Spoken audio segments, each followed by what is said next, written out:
All right, ladies and gentlemen. Obviously, it was a nice weekend that we were able to close the chapter out last night with our football team. It was a nice win for our kids, our coaches, a much needed one when really nobody else in the country was giving us a shot to win that football game. That's the sweetest thing about it. I've really seen, and I've said this every week, and I continue to see it, improvement from week 1 to week 2, 2 to 3, and 3 to 4. And I still think, and that's why we coach, that there's still room for improvement. I don't think you're seeing a finished product yet. And I think that's a good thing. I think our schedule's been pretty firm as we've gone, and we need to keep our foot on the gas pedal this week because I think it's awful important with who we got coming in here. Again, stuff that we need to clean up that really bother me. I think I talked about some of the positives that we did the other day. I think I did. I don't really remember, but we got to work on ball security again this week. I mean, ball security can get you beat really quick. Our 2 missed field goals that we cannot have. I'm going to go on record saying we probably won't miss a field goal the rest of the year, Larry. Okay. Probably won't miss one the rest of the year. We'll get that fixed. And, the punt return for a touchdown. And I talked last week with our kids about complacency. I sat right in here talking to them about, hey, punt team, you were really good. Okay. Kirk has been as good, I guess in that 2 weeks ago game, as good as I've seen a punter punt here at Pitt. And I talked to him about complacency. You did it one week, can you do it again? And then we go out, and he was pretty good, but then it just takes one 58-yard punt with a 3.3 hang time to give that guy a chance to return it. And we got a young gunner that comes down, doesn't turn it back in. We got plenty of guys. But, again, it's a complacency. You fix one thing one week, and then the next thing it's bad. A week ago against Penn State, Rangers, our punt return team was bad. This week it's good. We make a play. So it's like one week you fix one thing, next week you got to fix it. So we got to be just consistent in what we do in really all 3 phases of the game. Delaware, coming in this week, again, great football team, historic football team. They got those wing helmets that are so historic, and coached by Danny Rocco. Again, history with Delaware for me goes way, way back to the old Yankee Conference. But I've coached against them. I played in games against them, 3 of them. As a little ball boy against these guys back in 1979, Jerry. I think you were 22 years old in 79. But I was a ball boy for him. 1979, the only team we lost to at Youngstown State when my dad was the head coach was Delaware, okay? So, I tell our kids all the time, these games got to be personal. It's personal for me. I'll never forget 1979. I'll never forget getting beaten in Austintown Fitch Stadium. I'll never forget getting beat in the national championship game down in Albuquerque, New Mexico. Youngstown expected to win a championship. We didn't get it done. It was because of Delaware. So that was Tubby Raymond back in the day and Scott Bruner, quarterback. So again, if I was this big, I can see that field. I can see the locker room after the game. It's personal. So they got a great football team. Danny Rocco, again, Pittsburgh native. So they'll come back. I think they probably got 20 guys on their team from Pittsburgh probably. I know there's 7 on the offense side of the ball, I believe, in the 2 deep. Bill Cuban is, their assistant head coach, who you can tell has a lot to do with their offense as far as what they're doing. Ambrose is obviously the offense coordinator, but they do it as a team. And there's some similarities. The last time I played Cuban was, I think, 2013 when I was at Michigan State and he was at Illinois. Played out of Illinois, and I see some of the same characteristics of what they do. So I think I'm familiar with it. I think Coach Bates is familiar with it. Those are good things. And then Chris Koch, who's been in the coaching profession for a long time as their defense coordinator, he's coached everywhere. So they got a very, very good coaching staff. They got really good players, and they will come in here ready to go. And it's my job to get our guys to come back after a big win and get another one. So, questions? You guys went on a pretty gutsy play call on Saturday on 4th down. Was there any discussion in the week leading up to it, following the Penn State game, that maybe between you and Coach Whipple about if you want to be more aggressive in game situations later, or is it just something ECF showed? Not really. Not really. I mean, we're always aggressive. It's like it doesn't matter. We'll be aggressive this week against Delaware. Okay, it doesn't matter. Like we always go in, always have a Thursday checklist of, is it conservative? It's weird. And again, it's typed up in our winners, man. Game plan, conservative, gamble, and I always laugh. And then we always have weather. Is the weather going to be an issue? And it's always gamble. Every week I laugh. I kind of like, why do we have this conservative thing? And just throw that out. Why do I even look at it? But, I don't feel like I'm ever going to be conservative. You're going to make best decisions for your football team.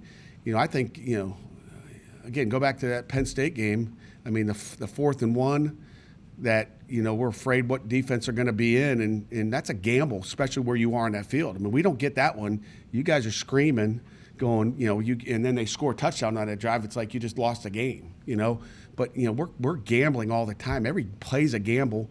And when you say that play is like a critical, I mean, they're all critical. I mean, if we watch tape together, you'd see that, I grabbed them in the huddle and said, guys, we're going to go for it and you're going to make it and we got to execute. Okay, it comes down to execution. But one guy doesn't do his job, it becomes an ugly play and becomes a gamble. The gamble is only if you don't execute. So wasn't it, the play was the play. It had a nice name, the whole deal, but just right for the you wait for the right time to call it against the right defense, and Coach Whipple did a heck of a job. Hat goes off to him. He made the call. I just listened to him and say, oh, I like it. What do you think it is better that it's Henry casting right now? He's like 3 of 8 out of the year. I'm not going to get into specific. What is he? He's 3 of 8. On field goals? Field goals. I didn't even know that. I just take one game at a time. I know he's 0 for 2 Saturday. We won't get into specifics, but my guess is it'll get turned around. Maybe I should have, done something earlier. You think? I don't like to mess with kickers, guys. I've talked to 2 kickers on game days, once at Clemson and once Saturday. I think you could probably add them up. I stay away from those guys. Only when they need it, So I don't know I shouldn't say I don't know what it is.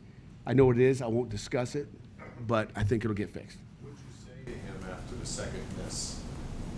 Because I said, if you do that again, I'm going to kill you. No. You can ask Kess. I said to him, listen, don't worry about it. Let it go. You're going to kick the game winner. And I think he did. That's all I said to him. So. Without getting into specifics, but a lot of guys went down on Saturday. What's the overall health of your team? I think we're pretty good. I think we're pretty good right now. We may not have one guy. I don't know. We may have them all. But again, banged up, but nothing bad, which is a good thing. So I feel good right now. I guess more specifically on that Pinnock and Mathis, I don't believe either of them were on the field for that final drive. Which is a good thing, isn't it? I mentioned we had 27 players, I believe, play on defense the other day. And you're playing a pretty darn good football team, as we all know. And, the most impressive thing is we played guys and they stepped up and made plays. Theron Coleman, again, my hat goes off to that guy. Marquez Williams. Those guys have been waiting, begging, whining, complaining, which they should. Like, when do I get my chance? But, you look at those 3 corners, Pinnock, Mathis, and Dane Jackson, and it's like, what do you mean, put this really good guy player? I mean, you kind of sometimes got to wait your turn, but you had your turn, and you went in there. Marquez made a nice play on a bubble, quick now, and chopped the guy down. I mean, they came in and did some stuff that you go, okay, good. We can trust you. And sometimes you don't know. It's hard to trust someone until you give them a chance to go. And, that's the hardest thing as coaches. You want to play your best players to win football games. So that was a good thing that those guys came in there, and now makes us even that much more stronger. Do you expect Mathis and Pinnock to play on Saturday? Yes. And it seems to me that at all levels of football, there seems to be, every year there seems to be more injuries. Why do you keep talking about injuries? I mean, that's one question, 2, 3. And I'm not talking about Jerry, but I'm going to get after you. Okay, what do you got? It seems like in all levels of football, there's a lot of injuries. Yeah. Is the game changing now? Is the players too big, too fast? Too big, too fast, too soft? I don't know what it is there. I mean, it's not like back in the old days, but, I don't know what it is. I think sometimes it's overuse. And when I say overuse, it's a constant, when you're in 3rd grade, you're playing 5 sports. I don't know what it is, but it's, everybody's got him in a camp here. He's going to there. I mean, these moms are driving them all over the place. I mean, you hear about it. But, I think there's a long-lasting effect on these kids. So, who knows what it is. I'm not a trainer. I'm not a doctor. But I think a lot of times it's doing too much for so many years, it eventually wears you out. 7-on-7s during, 7-on-7s now compared to what they were 20 years ago, a lot more. You were down 2 defensive linemen. It was a hot day. They ran it 34 times and averaged, I think, 2.5 yards per run. What does that say about your defensive front, kind of how they've elevated their play after those injuries? Still wish we had Keyshawn Camp and Rashad Weaver. I keep saying that. You look at it I look at it all the time going, God, what if we had those 2 guys? Because they're difference makers. But Coach Bates and Charlie Partridge, together have done a great job with the D-line, and again, the credit goes to those guys. It goes to our football players that are continuing learning. If you walk by that D-line room over there, they're always in there watching tape and trying to figure out what that team's doing and how can I get better. We type notes in after practice on the computer. The kids are sitting at home watching it on their iPads, just like you guys have your computers open and they're watching it and seeing the critique. And then they're coming in the next day, watching it with the coach again and getting the same critique or more. So, it's called develop your players, your young players, and that's what we have to do. And, we're stuck in a jam there. The scary part was, that was a scary part. Your D-line's down, all of a sudden your DBs are beat up. We're putting new guys in here, and it's like, we're playing this team that's, snapping the ball in 8 seconds. You're like, oh boy, you look upstairs and say a prayer. Did you play 27 players on defense 4 years ago? That's a long time ago, Jerry. 3 years ago? I don't remember. I can't remember last year if we played 27. I don't know how many players we played against them last year. I just know there was some guys in there, and then add in Watts and Weaver into that, and you got more. It's just we played 20. I want to say 25 on offense, and 37 on special teams, if my numbers are correct. How comfortable were you with Nick Patty had to play for a little bit? How do you think he did? Obviously, he played really well. He made some plays. He got out of trouble. Made some plays with his feet. But it's one of those guys. Again, I talked about Theron and Marquez. And, same thing with Nick Patty on the other side of the ball. I'm fired up. He got to go in, and we had our plan of him going in and having a series as well already going into that game. So we wanted. When he did go in, it wasn't because I think the first time he went in, it wasn't. Kenny was still in with him, if you guys recall. But we had a little couple things that we want to do with him, and we'll continue to maybe expand that package every week about what we can do with him, because he can run, and he's tough, and he can throw the ball as well. He's got some. Again, he was our scout team quarterback a year ago, so I know what he's got. He's gotten his tail beat in, and he keeps coming back for more. So I know who he is. So it didn't surprise me, but you know what? On game day, when the lights are on and it's a big time game, you never know what's going to happen. And he showed us what he's going to do when he gets in there. So just, again, gives Coach Whipple, gives that offense staff and myself more confidence that if he's got to go in there, that we're good. How familiar are you with Andre Robinson, Delaware's running back, who's a former Penn State guy, a David guy? Yeah. I know he had offers, I think, from Michigan State and Pitt. I'm not sure which. Yeah, I don't know where I was. I don't remember the name. I've watched number 10 run around. He's a big physical back. He's a good football player, and someone that we've got to have our eyes on. But they got a few of them back there. The other guys to mention, number 33 here, DeJuan Lee and Will Knight are 2 other guys that are really good backs. One's a transfer from Old Dominion as well. So they got guys that are on scholarship too. They're a good football team, and they're well coached and they're tough. Twyman's currently 4th in the country in sacks. Who is? Twyman. Uh-huh. What can you say about his continued growth? He just keeps getting better. I've talked about Jalen every week, but I don't care about the sacks. I don't care about what he did 4 games ago or 2 games. He got 0 sacks right now this week. Okay, so nobody cares. What we did last week or what we did the week before.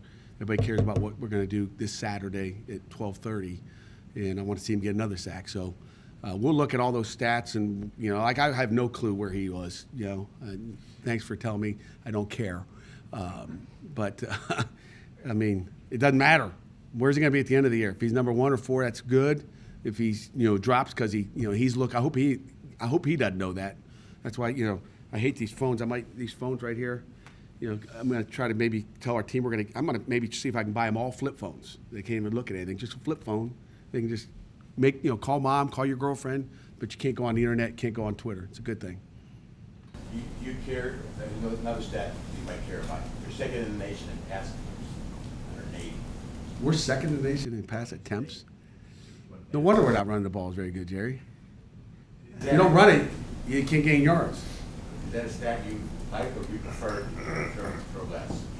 I don't care about stats. I care about W's, okay? W's, wins and losses. That's how you're graded. You're not graded about how you do it, how many times you blitz, how many times you play base, how many times you play quarters, how many times you play two. You know, it doesn't matter. It matters about how many times you win, and we want to try to win. It doesn't matter what we have to do to win. So. Are you surprised that you thrown that much this year? Did you come into the season thinking you throw that much? You know, 2 games you're behind and you're trying to catch up. Really, 3 games in the fourth quarter you're behind. You know, I don't remember if we were behind or not, but I mean, look at 3 games we've been behind. And we were ahead last weekend, and then, you know, in the fourth quarter we find ourselves having to play catch up. So, you know, we talked about the opener where you're down and you're throwing it 19 times in the fourth quarter. So that doesn't surprise me any. And we like to throw the ball too. And Kenny throws it pretty good, and the receivers are catching it pretty good right now. So you do what you do to get first downs. And again, we're throwing the ball and still winning the time possession the last 2 weeks, and that's important. So time possession is key. If you're moving the sticks down the field, that's good. I'd still like to score more. I've been talking to you earlier, Pat, about these games having to be personal and have some kind of personal quality. As a coach, is that something you do with every game? I was curious because with like some opponents, I don't know if there's a connection to it when you almost have to. Well, I got little kid connection, you know, so it's personal for me. You know, maybe not personal for him, but, you know, each one of us in some way got to find out, you know, what gets you going and who are you playing for. And to me, it has to be personal. Someone's coming in here next Saturday and wants to hit you in the mouth. It becomes personal real quick. Okay, if it's not personal going in, it's going to be personal after the first play. And to me, you got to have that mindset going in that it's personal. And, you know, to me, there's always an extra flavor every week to a game, and this is a big game. Matt Dontavius takes straight spot at wide out. Behind him, it looks like it's, you know, Shockey and then Jared Wayne. What has Jared shown you to kind of earn a spot, or at least, you know, To not earn a spot? to earn a spot as an order backup, essentially? You know, Jared has been, you know, I think we talked about him back in camp out on the back patio there. Jared's done a great job. We wish we would have got him in more maybe Saturday. So, you know, Jared and Shockey, you know, both, you know, are doing a nice job. So it's just, you know, it's kind of in those big games getting them in there, and, you know, you're trying to win the game. It's no different. I don't want to take Pinnock out of the game. I don't want to take Mathis out of the game. I want to keep all those guys in there when, you know. So I think it's just little by little, we just kind of give them a little bit. And Dontavius just every week keeps, you know, making a play, and it's just, you know, you kind of let them go. And those guys are going to get more reps as we continue to go. We're going to need them to. You mentioned the corners there, and we talked about Marquez earlier. Eric Howell, he's listed as a safety here, but I think he was running some nickel for you guys too. I mean, He's, you know, Eric Howell can play corner and safety. He's kind of a both. He's a great football player. I'm really excited about him. You know, this weekend he started in our nickel package on third down when we were able to, you know, to get in a true nickel package. We wanted to do that so we could keep Pinnock out there at the star. We know Eric Howell's a great player. We just didn't want to have Pinnock needs to go to corner, so then we got to put a new star in there. We didn't want to get into that with the tempo and have confusion. So that was kind of narrowing it down. I would say this week, you know, JP will probably be back at the star just because, they tempo, you know, they're a no huddle team, but they kind of go a little slower than what we saw this past weekend. So, you know, we'll kind of get back to what we do, I think. But Eric Howlett's a good football player. He played really well in the game. He can play corner.